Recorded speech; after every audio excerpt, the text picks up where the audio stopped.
मैं आज आप सभी लोगों को संधि समझाऊंगा कि संधि क्या होता है। तो आइए आज की वीडियो में आप सभी समझिएगा कि संधि क्या कहते हैं, संधि किसे कहते हैं और संधि क्या होता है।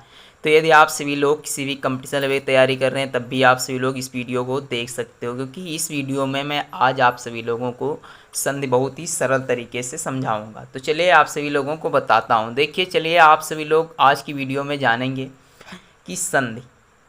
तो आप लोगों को पता होना चाहिए कि संधि संधि किन दो शब्दों से मिलकर बनी है। देखिए, संधि जो है ये दो शब्दों से मिलकर बनी है, जिसमें से पहला अर्थ है सम और प्लस आप लोग इसमें लिख सकते हो क्या होता है, धी।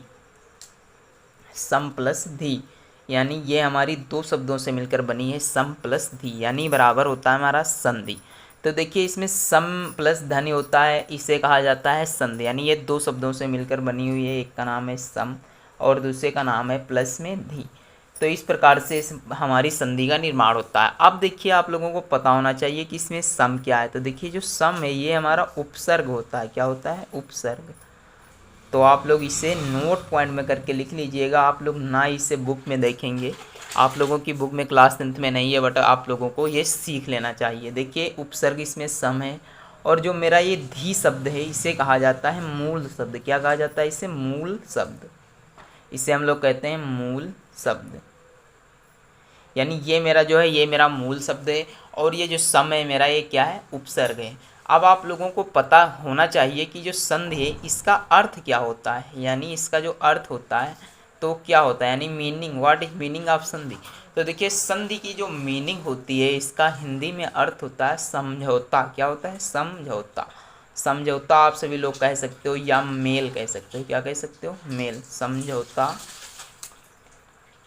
समझौता या फिर मेल कहा जा सकता है। तो इस प्रकार से आप लोग कह सकते हो, यानी समझौता या मेल इसका अर्थ होता है। अब आप लोगों को पता होना चाहिए, एक बहुत ही इम्पॉर्टेंट नोट होता है जो आप लोग नोट करके ज़रूर लिखिएगा। जैसे कि आप लोगों को पूछा जाए कि संधि में कौन सी संधि है, यानी संधि में जो है कौन सी संधि होती है, तो इसमें हमारी जो होती है स्वर संधि होती है, सॉरी व्यंजन संधि होती है। कौन सी संधि होती है इसमें?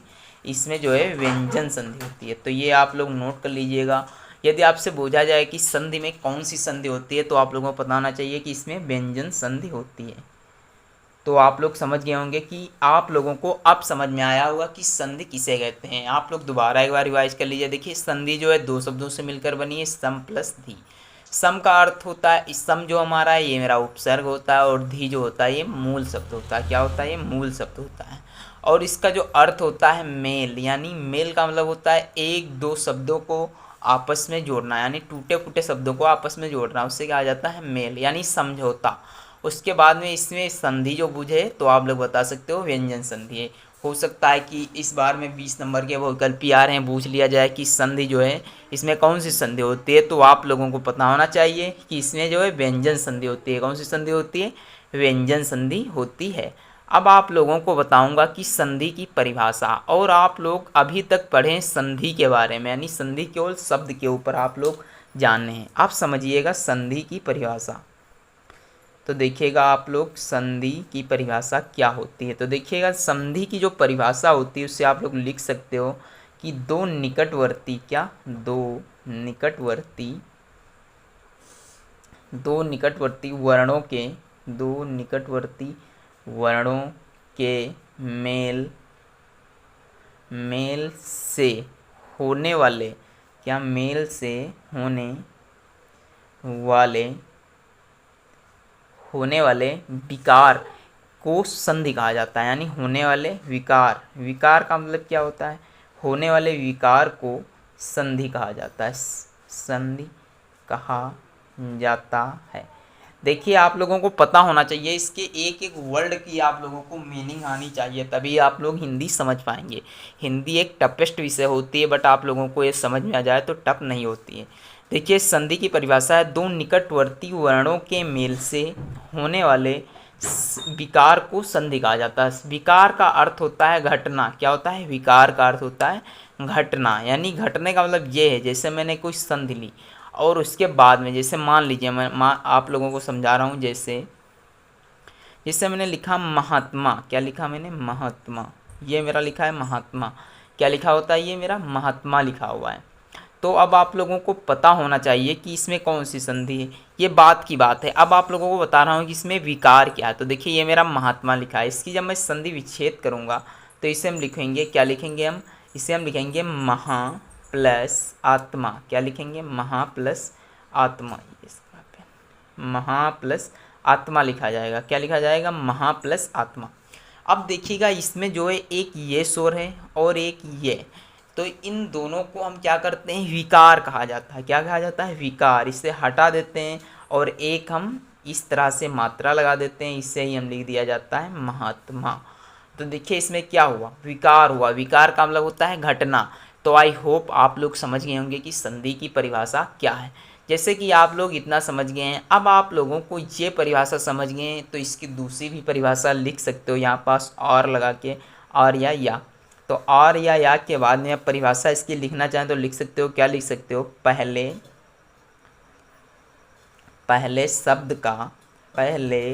शब्द का अंतिम वर्ण। क्या लिखेंगे, पहले शब्द का अंतिम वर्ण तथा दूसरे, देखिए मेरी राइटिंग अच्छी नहीं है बट आप लोग संभाल लीजिएगा, इसे लिख लीजिएगा, समझ में आ रहा होगा क्योंकि मैं बोल रहा हूँ। पहले शब्द का अंतिम वर्ण तथा दूसरे शब्द का पहला अक्षर। क्या चीज़, पहला वर्ण। दूसरे शब्द का पहला वर्ण क्या होता है, दूसरे शब्द का पहला वर्ण के मेल से जो विकार होता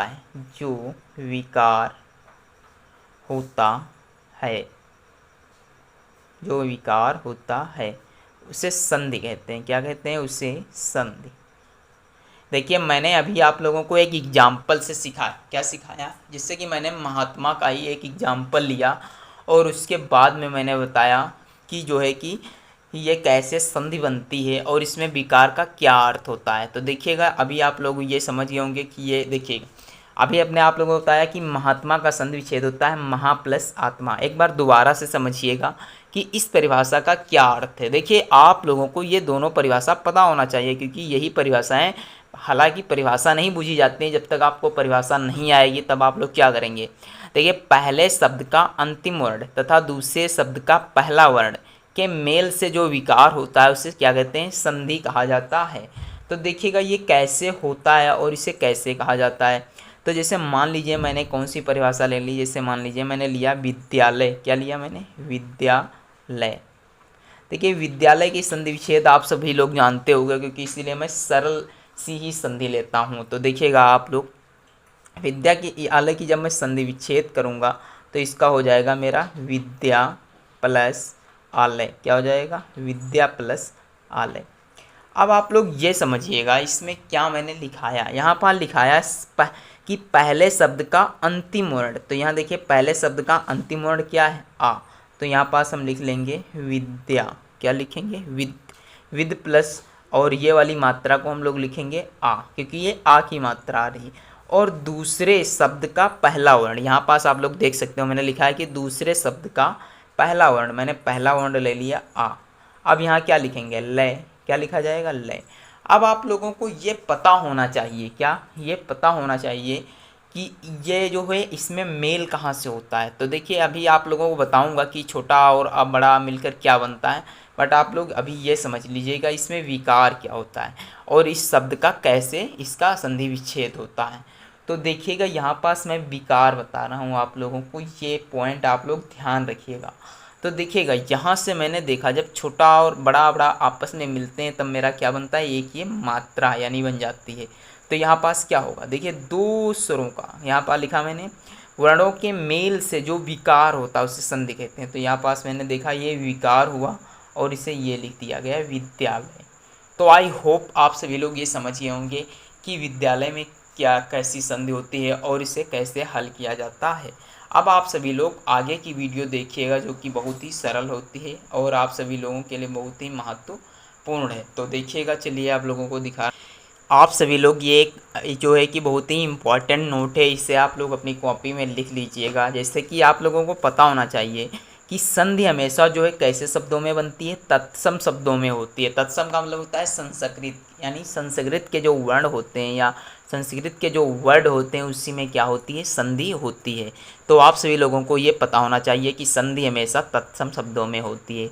यदि आप सभी लोग आज की वीडियो देख लेते हो तो मैं अपने वादे के साथ में कह सकता हूँ कि आप सभी लोगों को संधि में कोई पछेड़ नहीं सकता। तो आप लोग आज की वीडियो पूरी देखते रहिएगा कि संधि क्या होती है। तो अब आप लोगों को बता रहा हूँ मैं संधि के प्रकार, यानी आप लोगों को पता होना चाहिए संधि के प्रकार। तो यहाँ पास आप लोग लिख सकते हो, क्या लिख सकते हो, संधि, संधि के प्रकार, यानी टाइप्स ऑफ संधि। संधि को इंग्लिश में क्या कहा जाता है, आप लोग कमेंट करके ज़रूर बताइएगा, क्योंकि मुझे आता नहीं है कि संधि क्या होती है। देखिएगा संधि के प्रकार तो आप लोगों को पता होना चाहिए, यदि नहीं पता है तो आज की वीडियो आप सभी लोग देख लीजिए, उसके बाद में आप सभी लोगों को पता चल जाएगा। देखिएगा मेरी जो पहली संधि होती है उसे हम लोग कहते हैं स्वर संधि। क्या कहा जाता है, स्वर संधि। जो मेरी पहली संधि है उसे स्वर संधि कहा जाता है। दूसरी संधि जो होती है उसे हम व्यंजन संधि कहते हैं। क्या कहते हैं, व्यंजन संधि। आप लोग ये ध्यान रखिएगा कि स्वर संधि किसे कहते हैं, व्यंजन संधि किसे कहते हैं, यानी संधि कितने प्रकार की होती है, तो आप लोगों को अच्छे मार्क्स मिलेंगे। तो देखिएगा स्वर संधि, व्यंजन संधि, और जो लास्ट मेरी संधि आती है उसे हम लोग कहते हैं विसर्ग संधि। क्या कहा जाता है, विसर्ग संधि। तो आज की वीडियो में मैं सिर्फ आप लोगों को स्वर संधि बताऊंगा, बट अब आप लोगों को एक ऐसा पॉइंट बताऊंगा जो अभी तक आपको किसी ने नहीं बताया होगा। चलिए वो पॉइंट कौन सा है, आप लोगों को वो भी तो आना चाहिए कि ऐसे ही नहीं आप लोग हवा में तीर मार रहे हो। चलिए अब आप लोग देखिएगा, ये लिखिएगा कि संधि का, ये तो रहे मेरे संधि के टाइप। अब आप लोगों को पता होना चाहिए कि संधि का निर्माण हम कितने प्रकार से कर सकते हैं। तो आप लोग यहाँ पास लिख सकते हो कि संधि का निर्माण, संधि का निर्माण हम क्या, कोई भी मतलब 6 प्रकार से होता है। संधि का निर्माण 6 प्रकार से होता है, यानी जो इस संधि जो है इसका निर्माण कितने प्रकार से होता है, 6 प्रकार से होता है। अब आप लोगों को पता होना चाहिए वो कौन कौन से प्रकार हैं। तो आप लोग देखते रहिएगा, बहुत ही सरल तरीके से समझिएगा। तो देखिए पहला जो प्रकार है वो क्या हो सकता है मेरा, स्वर प्लस स्वर के निर्माण से होता है। क्या होता है, स्वर प्लस स्वर के निर्माण से होता है। दूसरी संधि जो आती है वो मेरा क्या आता है, व्यंजन प्लस स्वर, यानी व्यंजन प्लस स्वर होता है। और जो तीसरी संधि आती है वो स्वर प्लस व्यंजन के निर्माण से बनती है, स्वर प्लस व्यंजन के निर्माण से बनती है। अब आप लोगों को पता होना चाहिए कि चौथी संधि कौन सी होती है। तो चौथी संधि जो है वो हमारी क्या है, व्यंजन संधि, व्यंजन प्लस व्यंजन। अब आप लोग देखिएगा जो है कि विसर्ग स्वर, विसर्ग, ये मेरा 5वीं संधि है, विसर्ग स्वर, विसर्ग प्लस स्वर। और जो है कि हमारा आता है विसर्ग प्लस व्यंजन, विसर्ग प्लस व्यंजन। देखिएगा आप लोग इसे बहुत ही सरल तरीके से समझ सकते हो कैसे। अब आप लोगों को इसी में मैं बता दूंगा बहुत ही सरल तरीके से। देखिए जब स्वर प्लस स्वरों का मेल होता है तो हमारी स्वर संधि का निर्माण होता है। कौन सी संधि का निर्माण होता है, स्वर संधि का निर्माण होता है, स्वर संधि बनती है। जब व्यंजन संधि प्लस स्वर प्लस व्यंजन संधि और व्यंजन प्लस व्यंजन संधि मिलती है तो हमारी कौन सी संधि बनती है, व्यंजन संधि, व्यंजन संधि का निर्माण होता है। देखिए अब आप लोग छोटे बच्चे तो हो नहीं जो इसकी परिभाषा लिखी जाए, बट आप लोग इससे ही समझ सकते हो कि व्यंजन प्लस और स्वर के निर्माण से व्यंजन संधि बनती है, व्यंजन प्लस व्यंजन के निर्माण से व्यंजन संधि बनती है, स्वर प्लस व्यंजन के निर्माण से हमारा व्यंजन संधि बनती है। अब आप देखिएगा जो है कि विसर्ग और स्वर के निर्माण से जो हमारी संधि बनती है उससे हम लोग क्या कहते हैं, इससे कहा जाता है विसर्ग संधि। कौन सी संधि, विसर्ग संधि। तो आई होप आप सभी लोग इतना समझ गए होंगे कि संधि क्या निर्माण कैसे होता है और संधि कैसे समझी जाती है। तो आज की वीडियो में मैं सिर्फ आप सभी लोगों को इतना ही बताऊंगा कि संधि किसे कहते हैं और संधि का निर्माण कैसे होता है। आप सभी लोग ये चैनल पर नए हैं तो हमारे चैनल को सब्सक्राइब करें ताकि आप सभी लोगों को हिंदी, मैथ, इंग्लिश सभी प्रकार के इन प्रकार के आप लोगों को पता होने चाहिए कि संधि का निर्माण कैसे होता है। इन प्रकार की वीडियो आप सभी लोगों को देखने को मिलेंगी। तब तक के लिए जय हिंद, जय भारत।